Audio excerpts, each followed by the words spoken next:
Social media മുഴുവൻ trend ചെയ്യുന്ന ഒരു ചോദ്യമുണ്ട്. റോഷാക്കിന്റെ സമയത്ത് മമ്മൂക്ക എനിക്കൊരു റോളക്സ് തന്നു, തിരിച്ച് ഞാൻ എന്താ കൊടുക്കാന്ന് എല്ലാവരും ചോദിക്കുന്നുണ്ട്. Thank you.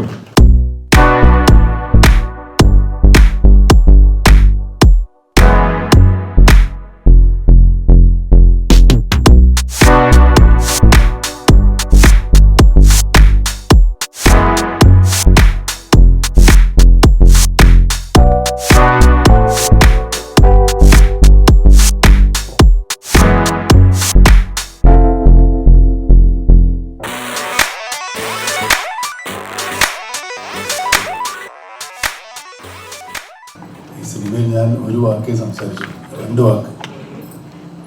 വാക്കേ സംസാരിച്ചുള്ളൂ. സിനിമയുടെ കഥയുണ്ട്. ഞാൻ സിനിമയിൽ വന്ന കാലത്ത് അന്ന് എനിക്ക് വുഡ്ലാൻഡ്സ് ഹോട്ടലിൻ്റെ അഡ്രസ്സിലാണ് നാനയിൽ എൻ്റെ മേൽവിലാസം കൊടുത്തത്. ഈ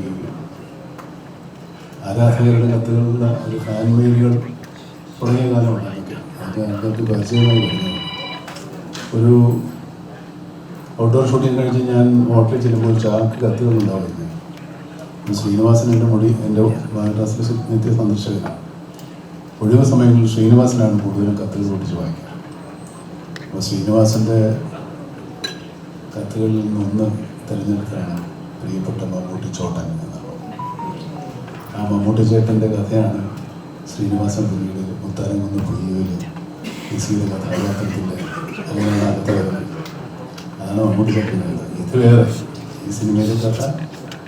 പിന്നീട് അതേ ആ ആരാധികയിൽ അന്ന് കത്തെഴുതിയ ഒരു ആരാധികയാണ് ഈ സിനിമയിലെ ആരാധികമാണ്. ഇതിനപ്പുറത്തേക്ക് ഞാൻ സിനിമയുടെ കഥ പറഞ്ഞാൽ അത് ഇംഗ്ലീഷിൽ പറയുന്ന പോലെ സ്പോയിലറായിരുന്നു.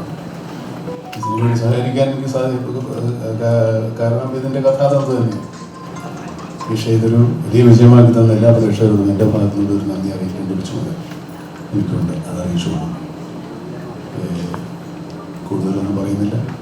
സിനിമ വിജയത്തിലേക്ക് പിടിക്കട്ടെ എന്ന് ഒരിക്കൽ കൂടി ആശംസിക്കുന്നു. എല്ലാവർക്കും ആശംസകൾ. എല്ലാവർക്കും നമസ്കാരം.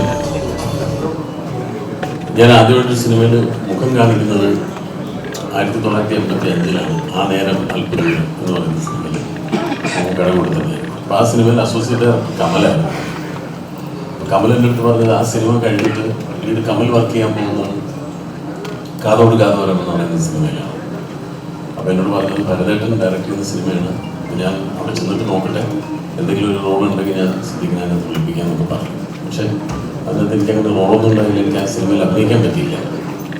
അപ്പം അന്ന് ഞാൻ ആലോചിച്ചില്ല. പിന്നീട് വർഷങ്ങൾ കഴിയുമ്പോൾ ഈ സിനിമയുടെ കഥ ഒരു കഥാതന്തുവായിട്ട് വന്ന് അതിനെ അനുബന്ധിച്ചൊരു സിനിമ ഉണ്ടാവും. ആ സിനിമയിൽ ഒരു പ്രധാനപ്പെട്ട റോൾ എനിക്ക് ചെയ്യാൻ സാധിക്കും എന്ന് ഞാൻ അന്ന് സ്വപ്നത്തിൽ പോലും കരുതിയിട്ടുണ്ടായിരുന്നില്ല.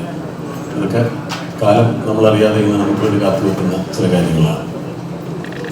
ഈ സിനിമയിൽ അഭിനയിക്കാൻ വേണ്ടിയിട്ട് തന്നെ ജോഫിൻ വിളിച്ച സമയത്ത് എന്നോട് ഇങ്ങനെ പറഞ്ഞു, സിനിമയുടെ തുടക്കത്തിൽ മാത്രം നടന്നു പോകുന്ന ഒരു കഥാപാത്രമാണ്, അത് 2 ദിവസം നമ്മൾ അഭിനയിച്ചാൽ മതി. ഞാൻ ജോഫിനോട് ചോദിച്ചു, എനിക്ക് കുറച്ചുകൂടെ നല്ല റോള് തന്നൂടെ, 2 ദിവസം എനിക്ക് 3 ദിവസമൊക്കെ അഭിനയിക്കാൻ അറിയാം, കുറച്ചുകൂടെ നല്ല വേഷം തന്നൂടെ എന്ന് ജോഫിനോട് ചോദിച്ചപ്പോൾ വേറെ വേഷങ്ങളുണ്ട്, സിദ്ധിക്കേണ്ട ഏതെങ്കിലും വേഷം ചെയ്യുന്നതിനും എനിക്ക് കുഴപ്പമില്ല, പക്ഷെ ഈ വേഷത്തിന് എനിക്ക് വേറെ ആരെയും കാണാൻ പറ്റുന്നില്ല, ഇത് സിദ്ധിക്ക് ചെയ്താൽ തന്നെ നന്നാവുള്ളൂന്നാണ് എനിക്ക് തോന്നുന്നത് എന്ന് പറഞ്ഞിട്ട് എനിക്ക് ആ റോളിൻ്റെ ഒരു ഇമ്പോർട്ടൻസ് മനസ്സിലാവുന്നു. അതിനാണ് ഞാൻ ആ കഥാപാത്രത്തെ അവതരിപ്പിക്കാൻ കഴിഞ്ഞത്.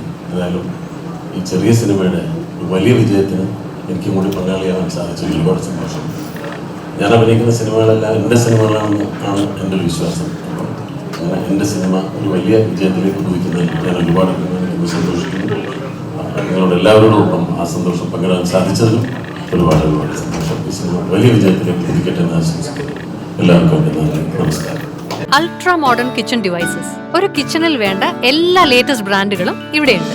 ലോകോത്തര ബ്രാൻഡുകൾ, original products, wide range. MyG future.